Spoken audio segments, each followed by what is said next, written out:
Hello friends, जय श्री कृष्णा। आप मेरे साथ अंजलि पटेल के साथ एक बार फिर इन्फिनिटी सॉल्यूशन अड्डा में। तो फ्रेंड्स, आज मैं आपको बताऊंगी कि जो भी आपको हिंदी टाइपिंग डिक्टेशन के बारे में बताऊंगी। जैसा कि मुझे ये समझ में आया कि मैंने आज एनालिसिस किया अपनी वीडियोस में, तो सबसे ज़्यादा डिक्टेशन टाइपिंग ही देखी गई है और मतलब डेटा एंट्री टेबल वर्क में देखा गया। तो इन दोनों की मैं आपको ज़रूर वीडियो लाऊंगी। और सबसे बड़ी बात यह है कि आपको यदि किसी व्यक्ति को, मतलब कि जो भी एग्ज़ाम्स की तैयारी कर रहे हैं, कोई स्टूडेंट्स हैं, तो उनको जिनको भी अपनी स्पीड दुगनी तिगुनी चौगुनी करनी है ना, तो बिल्कुल डिक्टेशन टाइपिंग का ये वीडियो आपके लिए बिल्कुल सही है, परफेक्ट है। बस बात को एक बात ये समझ लो आप कि बिल्कुल स्किप मत करना। मैं फटाफट बताऊंगी, आपका बिल्कुल भी ज़्यादा समय नहीं वेस्टेज कराऊंगी। सीधे सीधे आपको मैं मेन मेन जो टॉपिक्स है वो बताऊंगी। तो आज मैं आपको 5 ऐसे फ़ायदे बताने वाली हूँ हिंदी डिक्टेशन टाइपिंग के या इंग्लिश डिक्टेशन टाइपिंग के, जो कि बहुत इंपॉर्टेंट है आपकी स्पीड को दोगुना तिगुना करने के लिए, एक्यूरेसी परफेक्ट करने के लिए। ठीक है फ्रेंड्स, तो आप सबसे पहले नीचे सब्सक्राइब का बटन दबा दें, लाल कलर का बेल आइकन दबाएं, एंड लाइक सब्सक्राइब और शेयर करना बिल्कुल भी ना भूलें। ठीक है फ्रेंड्स, तो आप एक बात समझ लीजिए कि वीडियो को अभी बिल्कुल स्किप मत करिएगा। अब मैं इसके पॉइंट आपको बताने जा रही हूँ कि कैसे इसमें टाइपिंग की मतलब कि डिक्टेशन से कैसे आपको स्पीड बढ़ेगी, मैं आपको वो बताने वाली हूँ। वो पॉइंट बहुत इंपॉर्टेंट है फ्रेंड्स। मैं आपको बिल्कुल इसलिए आपको बोल रही हूँ कि बिल्कुल आप देखिए और इस वीडियो को समझिए, और समझने के बाद ही आपको समझ में आएगा कि मैं बिल्कुल सही बोल रही थी। ठीक है फ्रेंड्स, तो जैसा कि मैं आपको बता रही हूँ कि आज हम जानेंगे हिंदी या इंग्लिश डिक्टेशन टाइपिंग में ऐसे 5 गोल्डन रूल जो कि इम्पॉर्टेंट हैं। ठीक है फ्रेंड्स, तो अब आप सुनिए, मैं आपको बताती हूँ। तो जो हमारा डिक्टेशन के लाभ का वो जो फर्स्ट आपका पॉइंट है वो ये है कि डिक्टेशन टाइपिंग से आपकी ग्रामर सही होती है। देखिए फ्रेंड्स, ये आपको नज़र आ रहा है स्क्रीन में। डिक्टेशन टाइपिंग से आपकी ग्रामर कैसे सही होती है वो मैं आपको बताती हूँ। देखिए फ्रेंड्स, डिक्टेशन टाइपिंग से आपकी ग्रामर ऐसे सही होती है कि आपने डिक्टेशन का मतलब आप समझते हो ना, कि कोई बोल रहा होता है और हम टाइप कर रहे होते हैं। जो भी हमारे यहाँ ग्रेट असिस्टेंट 3 या कोई भी ऐसे स्टेनो के जो भी एग्ज़ाम दे रहे हैं, स्टेनो वाले लोग बहुत अच्छे से जानते हैं कि डिक्टेशन टाइपिंग बहुत इंपॉर्टेंट होती है। और जो लोग भी ग्रेट असिस्टेंट 3 या एमपी से जो हाई कोर्ट का पेपर या कोई भी स्टेट से हाई कोर्ट वगैरह का पेपर दे रहे हैं, तो उनके लिए भी ये बहुत इंपॉर्टेंट होती है फ्रेंड्स। तो ये उसी के लिए है और इम्पॉर्टेंट है। ठीक है, ये सभी लोगों के लिए स्पीड इंक्रीज़ करने के लिए। ठीक है, क्योंकि मेरे एक्सपीरियंस से जो इम्पॉर्टेंट था, मैंने भी फ्रेंड्स 8 साल हाई कोर्ट का काम किया है, तो इसलिए मैं आपको बता पा रही हूँ। ये आपको कहीं देखने नहीं मिलेगा, और मैंने हमेशा आपको चैनल पे भी यही बताया है कि जो डिक्टेशन टाइपिंग है वो इम्पॉर्टेंट है। अब मैं आपको बताती हूँ कि कैसे। तो जो हमारा पहला जो पॉइंट है वो क्या है, डिक्टेशन टाइपिंग से आपकी ग्रामर सुधरती है। देखिए, चाहे जैसे मान लो कि मैं आपको बताती हूँ कि जैसे इंग्लिश मीडियम के लोग हैं तो उनको थोड़ा सा हिंदी लिखने में परेशानी जाती है। परंतु क्या होता है कि जब हम डिक्टेशन टाइपिंग करते हैं ना, तो हमारा फुल फोकस जो होता है, क्या होता है, सुनने पर देखने पे होता है। और हमको दूसरा, जब हमको कुछ बोलता है ना, मतलब कि जैसे मैं और मैं, तो क्या होता है, सिर्फ इसमें एक बिंदी का अंतर होता है। तो जो हम वहाँ से सुन रहे हैं, यहाँ पे हम स्क्रीन पे टाइप कर रहे होते हैं।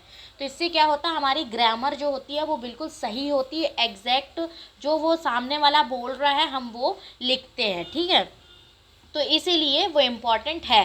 तो जैसे कि मान लीजिए, हाँ, टाइपिंग बोला गया। अब देखिए यहाँ पे 3rd नंबर के पॉइंट में टाइपिंग की स्पेलिंग गलत लिखी हुई है।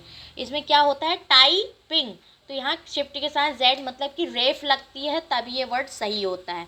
तो बोलने वाला और लिखने वाला दोनों ही सही टाइपिंग करते हैं। तो बोलने से क्या होता है, ग्रामर आपकी सुधरती है, और जो भी माइंड को आपके इंस्ट्रक्शंस मिलता है वो क्या जाता है, सीधे फिंगर्स पे जाता है ना। आप सुन रहे हैं और स्क्रीन पे टाइप कर रहे हैं, और ग्रामर आपको आगे के शब्द भी नहीं पता होते हैं, क्योंकि जो वो बोल रहा है वही आपको सुनने में आ रहा है और वही आप टाइप कर रहे हो।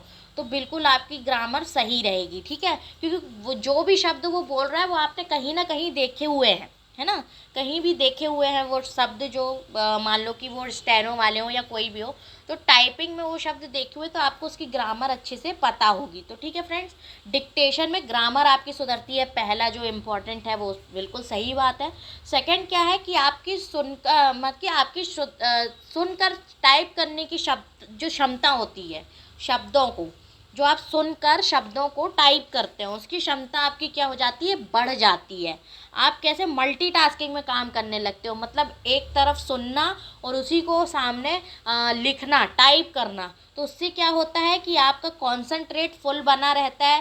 पहले आप सुनने वाले से सुनेंगे एंड वो आपके माइंड में जाएगा, फिर वो माइंड आपकी फिंगर को इंस्ट्रक्शंस देगा एंड आप टाइप करेंगे। और सबसे बढ़िया बात ये होती कि आगे क्या शब्द आना है हमको ये पता नहीं होता है, तो हमारा सिर्फ एक ही वर्ड पे कॉन्सेंट्रेट होता है, उसके बोलने पे। ठीक है, वो जो बोलेगा वो हम सुनेंगे एंड देन टाइप करेंगे, तो इससे स्पीड काफ़ी इंक्रीज़ होती है। ठीक है, ये तो 2 पॉइंट हो गए। हमारा तीसरा और चौथा पॉइंट बहुत इंपॉर्टेंट है फ्रेंड्स, इसको अच्छे से सुनिए और पहले लाइक शेयर और सब्सक्राइब कर दीजिए और बिल्कुल भी स्किप नहीं करिएगा। मैं जितनी जल्दी हो सकती है वीडियो को ख़त्म करने की कोशिश करूँगी। ठीक है, तो तीसरा नंबर का जो पॉइंट है वो क्या है, टाइपिंग की स्पीड बढ़ती है। स्पीड इसलिए बढ़ती है क्योंकि जितने वर्ड पर मिनट सामने वाले डिक्टेट या बोल रहा है, आप उसके हिसाब से टाइपिंग करते हैं। ठीक है, तो हमारा मैटर नहीं छूट पाता है, इस वजह से हमारी स्पीड तेज़ होती है। देखो जो भी स्टेनो वाले लोग हैं वो तो ये जानते हैं कि डिक्टेशन टाइपिंग आती है 30 वर्ड पर मिनट, 40, 50, 100। ठीक है, जो भी है, तो उन लोग क्या करते हैं कि वो सामने वाला बोलता है एंड इन लोग टाइप करते हैं। पहले तो ये लोग लिखते हैं स्टेनो पे, फिर उसको टाइप करते हैं। और एक ऐसे भी पेपर होता है हमारे एमपी में जिसमें क्या होता है, ग्रेट असिस्टेंट 3 वाला या नॉर्मली, उसमें क्या होता है कि बोल के वो डिक्टेट करते हैं एंड हमको टाइपिंग करनी होती है 30 वर्ड पर मिनट में। तो आप लोग भी क्या करेंगे, यदि आपको अपनी स्पीड बढ़ानी है तो ये तीसरे नंबर का जो पॉइंट है बिल्कुल इसको अच्छे से सुन लो, समझ लो। ठीक है, इसमें क्या होता है कि स्पीड आपकी दुगनी तिगुनी चौगनी होती। क्यों? क्योंकि जब सामने वाला बंदा क्या कर रहा होता है, डिक्टेट कर रहा होता है, तो क्या होता है कि आपको पता है कि वो डिक्टेट कर रहा है और उस डिक्टेशन में हम क्या चाहते हैं, हमारा काम क्या है, टाइपिंग करना। तो हम क्या करेंगे कि वो जो बोलेगा हम उसको चाहेंगे कि हम फटाफट उसको टाइप कर पाए, है ना। और क्या होता है, इससे सबसे बड़ी बात ये कि आपका डर ख़त्म होता है। डर कैसे, कि आप लोग जो टाइपिंग करते हो उसमें डरते हो ना कि यार मेरी स्पीड नहीं बढ़ रही है, ये वो गलत, मतलब कि हो सकता है कि आपके 1-2 वर्ड गलत हों या आपके थोड़े से बैक स्पेस ज़्यादा चले इसमें। मैं मानती हूँ शुरू में आपको डिक्टेशन टाइपिंग में थोड़ी परेशानी होगी, परंतु उसके बाद जो आपकी स्पीड बढ़ेगी ना फ्रेंड्स, तो मैं 100% गारंटी देती हूँ इससे ये मेरा प्रयोग किया गया है, ये आपको बिल्कुल इससे स्पीड बढ़ेगी। ठीक है, तो आप समझ लीजिए कि स्पीड इससे बढ़ती है। आप जो स्पीड करना चाहते हैं, आप अभी जितनी स्पीड में हैं, आपको 3 से 5 बार परेशानी होगी इसको टाइपिंग करने में, लेकिन आप यदि इसमें एक बार सफल हो गए तो आप 80+ भी स्पीड अपनी लेके जा सकते हैं, ये मैं आपको बिल्कुल बता दे रही हूँ। ठीक है, जैसे कि मैंने जो काम किया हाई कोर्ट का, वो मैंने आपको हमेशा बताया कि वकील बाजू में बैठ के बोलते हैं एंड मैं टाइपिंग करती हूँ, इसलिए मेरी स्पीड आज इतनी ज़्यादा है। ठीक है, कहीं ना कहीं ये बहुत बड़ा मेरा भी समझ लीजिए की पॉइंट है। ठीक है, तो आप लोग समझ लीजिए कि ये जो है डिक्टेशन टाइपिंग, आपको यदि स्पीड बढ़ानी है तो बिल्कुल इसको पकड़ लो। फिर 4th नंबर का हमारा क्या है पॉइंट, इसमें क्या है, एक्यूरेसी भी बढ़ती है क्योंकि हमारा सिर्फ सुनने में ध्यान नहीं रहता, टाइप करने में भी फोकस होता है। इसका मतलब ये है फ्रेंड्स कि क्या होता है, जब एक्यूरेसी, देखो स्पीड तो बढ़ गई, स्पीड बढ़ेगी, मैंने आपको बोला 5 से 10 बार मान लो गड़बड़ हो रहा है हमारा मैटर टाइपिंग करने में, लेकिन क्या हो रहा है उसके बाद जब हम 11वें बार उसको टाइप करेंगे ना, तो हमारी एक्यूरेसी परफेक्ट हो जाएगी। क्यों परफेक्ट कैसे होगी वो मैं आपको बताती हूँ। परफेक्ट ऐसे होगी फ्रेंड्स कि जब आप टाइपिंग करेंगे, तो मैंने आपको बताया है ना कि वो बोलेंगे, आप अच्छे से सुनेंगे उसको, है ना। आपका जो कॉन्सेंट्रेट है वो 2 ही जगह रहेगा, कहाँ पर, एक उसके सुनने पर और एक आपके सामने स्क्रीन पर। तो आपका कॉन्सेंट्रेट जब फुल्ली स्क्रीन पे होगा, आप सुन रहे होंगे, वहाँ तो देखने की ज़रूरत आपको है नहीं, वहाँ केवल सुनने की ज़रूरत है। ठीक है, और क्या होगा, आप सामने स्क्रीन पर देख रहे होंगे तो आपका कॉन्सेंट्रेट पूरा का पूरा स्क्रीन पे बनेगा, आप बिल्कुल सही टाइपिंग करेंगे। और क्या होगा, आपका क्या होगा इसके आगे, आपकी जो सुनने और देखने की क्षमता एंड कॉन्सेंट्रेट आपका बढ़ेगा। सबसे ज़्यादा फ़ायदा इसका होगा आपको एग्ज़ाम में। एग्ज़ाम में कैसे फ़ायदा होगा वो मैं आपको बताती हूँ। एग्ज़ाम में ऐसे फ़ायदा होगा कि आप जब क्या होता है एग्ज़ाम में, जब ढेर सारे लोग बैठ के टाइपिंग करते हैं ना, तो खट खट खट खट खट आवाज़ भी आती है और आजू बाजू वाले भी करते हैं, तो हम लोग को क्या लगता है कि यार वो हमसे ज़्यादा तेज कर रहे हैं। हमारे बातों में कई लोग डर जाते हैं, है ना।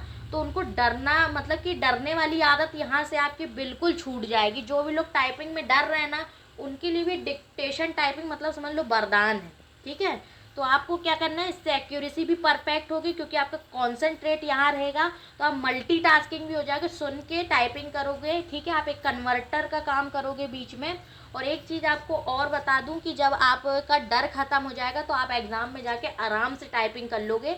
आपका कॉन्सेंट्रेट, क्योंकि देखो ज़्यादातर लोग वही एग्ज़ाम देंगे जैसे कि स्क्रीन पे ऊपर टाइपिंग यहाँ पे बाजू में लिखी आ रही है और उसके नीचे हम टाइपिंग कर रहे हैं, यहाँ पे हमारा जो भी शेड्यूल है टाइमिंग वगैरह वो चल रहा है, ठीक है ना। ऐसे ही करोगे ना तो बस वैसे ही आपको करना है, कुछ भी अलग नहीं है। ये बहुत फ़ायदेमंद है, इस बात को समझ लो। 5वें नंबर का हमारा क्या है इससे हम एक साथ दो चीज़ें कर सकते हैं, सुन भी सकते हैं, देख भी सकते हैं। वही चीज़ लिखिए फ्रेंड्स कि इससे हम क्या कर सकते हैं, सुन भी सकते हैं, देख भी सकते हैं और अच्छे से टाइपिंग कर सकते हैं। मल्टीटास्किंग हो जाते, कन्वर्टर का काम करते, प्लस हमारी उंगलियां फास्ट चलने लगती हैं, स्पीड बढ़ जाती है दोगुना तिगुना, ठीक है फ्रेंड्स। तो अभी मैं आपको बता रही हूँ कि बिल्कुल अभी से चालू कर दो डिक्टेशन टाइपिंग और अपनी स्पीड को बढ़ा लो। और नीचे कमेंट जरूर कर देना, यदि आपकी स्पीड बढ़ रही है तो बिल्कुल कमेंट कर देना, ठीक है। और लाइक सब्सक्राइब शेयर करना बिल्कुल नहीं भूलो। और हाँ, अब मैं इसका की पॉइंट बताती हूँ इस पूरी वीडियो का। आपको करना कैसे है डिक्टेशन टाइपिंग, मैं वो बताती हूँ। डिक्टेशन टाइपिंग के लिए आपको कुछ नहीं करना होगा। आप सीधे गूगल पे जाएंगे, गूगल क्रोम ओपन करिए। और गूगल क्रोम ओपन कहाँ पे करेंगे, आप अपने मोबाइल में करेंगे, ठीक है। गूगल क्रोम को ओपन करिए और यहाँ पे आप लिखिए यूट्यूब। क्या लिखेंगे, यूट्यूब। और यूट्यूब लिखने के बाद आप क्या करेंगे, यूट्यूब पर जाएंगे और यहाँ पे आप डालेंगे, जैसे कि मान लो आपकी जो टाइपिंग स्पीड है वो 30 है, 25 है, 20 है। हिंदी इंग्लिश दोनों के लिए बता रही हूँ, किसी एक पर्टिकुलर हिंदी वाले या इंग्लिश वाले के लिए नहीं बता रही हूँ, सबके लिए वही है, ठीक है। तो आपको क्या करना होगा, यहाँ पे आपको सिर्फ जैसे मान लो कि हम मेरी अभी मान लो 30 वर्ड पर मिनट टाइपिंग की, हिंदी टाइपिंग की स्पीड है, तो मैं यहाँ कितना डालूंगी, 25 वर्ड पर मिनट हिंदी या इंग्लिश जो भी है। हिंदी मैंने हिंदी लिख दिया, इंग्लिश वाले इंग्लिश को लिखेंगे, इंग्लिश टाइपिंग, इंग्लिश डिक्टेशन। देखिए ये स्टेनो वाले के लिए बहुत सारे यूट्यूब पे डिक्टेशन डले हुए हैं, एसएससी रेलवे, ये देखिए यहाँ बहुत सारे स्टेनो के, और मतलब हैं स्टेनो के, उससे कोई लेना देना नहीं है। क्योंकि आपको क्या करना है, टाइपिंग आपको कान में अपने ईयरफोन को लगाना है, ठीक है। और मोबाइल से अटैच करना, मोबाइल में यूट्यूब लगाना है, ये लगा देना जितनी भी आपकी स्पीड होगी। और देन आपको क्या करना है, उसके बाद कुछ भी नहीं करना, उसके बाद आपको इसको चालू करना है। देखिए 25 वर्ड पर मिनट, आइए देखो टाइपिंग डिक्टेशन भी है 25 वर्ड पर मिनट, ये देखो वो बोलता जाएगा एंड आपको टाइपिंग करते जानी है, ठीक है। तो ये सिंपल पॉइंट है, आपको समझ में आ गया होगा। अब मैं आपको क्या बताने वाली हूँ, एक चीज़ और, कि अब मैं आपको एक डिक्टेशन टाइपिंग करके दिखाने वाली हूँ, जो कि मैं मतलब कि मेरी जो स्टूडेंट है वो बोलेगी एंड मैं टाइपिंग करूँगी। इससे फ़ायदा क्या है आप स्वयं देखेंगे। मैं केवल एक पैराग्राफ टाइप करूँगी फ्रेंड्स, और आप लोग देखेंगे कि मेरा कॉन्सेंट्रेट कहाँ रहता है, मेरे हाथ कैसे चलते हैं, आप लोगों को मैं वो भी दिखाना चाहती हूँ। तो ठीक है फ्रेंड्स, लाइक सब्सक्राइब शेयर करते रहे, वीडियो को बिल्कुल भी स्किप ना करें। और जिन लोगों को मेरे साथ टाइपिंग करनी है वो बिल्कुल टाइपिंग कर सकते हैं, ठीक है। क्योंकि मैं कितनी स्पीड से ये बोलेंगे, 25 से 30 वर्ड पर मिनट के बीच में ये बोलेंगी, ठीक है। स्लो ही है, आप करने की कोशिश कीजिए, आपको मैंने सब तरीके बता दिए हैं। तो चलिए फ्रेंड्स, हम ज़्यादा समय नहीं ख़राब करते हुए अभी टाइपिंग करती हूँ मैं, ठीक है।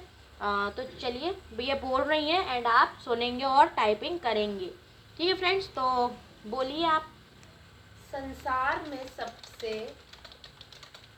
मूल्यवान और दुर्लभ वस्तु, सिंगल इन्वर्टेड कॉमा में समय है, पूर्ण विराम। धन खर्च करके फिर कमाया जा सकता है, कॉमा, बिछड़े मित्र फिर मिल सकते हैं, कॉमा, खोई हुई वस्तु भी कभी दोबारा मिल सकती है, पर गुजरा हुआ वक्त फिर हाथ नहीं आ सकता, कॉमा, किसी भी कीमत पर नहीं, पूर्ण विराम। एक शायर ने क्या बढ़िया बात कही है,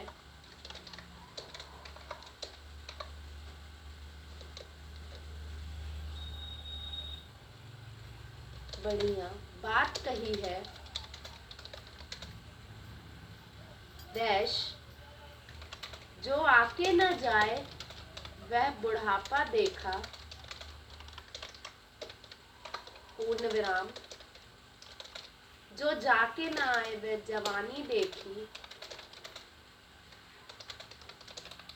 पूर्ण विराम, जो बीत गया सो बीत गया, पूर्ण विराम, बचपन चला जाता है, कॉमा, जवानी चली जाती है, कॉमा, बुढ़ापे के साथ हम खुद भी चले जाते हैं, कॉमा, कोई जवानी में ही चले जाते हैं तो कोई बचपन में, कॉमा, गरज समय पूरा हुआ कि चले, एक्सक्लेमेशन मार्क, इसीलिए मृत्यु को काल कहा गया है, पूर्ण विराम, जो इस काल यानी समय को व्यर्थ खो दे उसका अभागा ही कहा जाएगा, पूर्ण विराम। ठीक है फ्रेंड्स, तो ये ऐसे पैराग्राफ्स आपको टाइप करने हैं। आप चाहें तो इस पैराग्राफ का स्क्रीनशॉट ले सकते हैं, आप भी करिए। ठीक है, इसमें कहीं एक आधी जगह में से एक दो जगह गड़बड़ हुई है। हाँ, बैक स्पेस यूज़ हुआ है मेरा काफ़ी। ठीक है, तो मेरा थोड़ा ये ऐसे कीबोर्ड प्रॉब्लम कर रहा है, कीबोर्ड की बटन अटक रही है। ठीक है, तो उससे कोई प्रॉब्लम नहीं है, आप वैसे करिए जैसे आपका कीबोर्ड चल रहा है।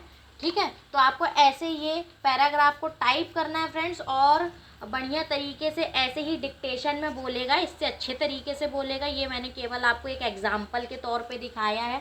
ठीक है फ्रेंड्स, तो आप अच्छे से देखिए और अपनी स्पीड को बढ़ाने के लिए बिल्कुल यही करिए, आपको बिल्कुल फ़ायदा होगा। आपको फ़ायदा हो तो प्लीज़ कमेंट करें, लाइक सब्सक्राइब करें, और ऐसे ही मैं वीडियोस लाती रहूँगी। तो मिलते हैं फ्रेंड्स हमारे नेक्स्ट वीडियो में, तब तक के लिए जय श्री कृष्ण।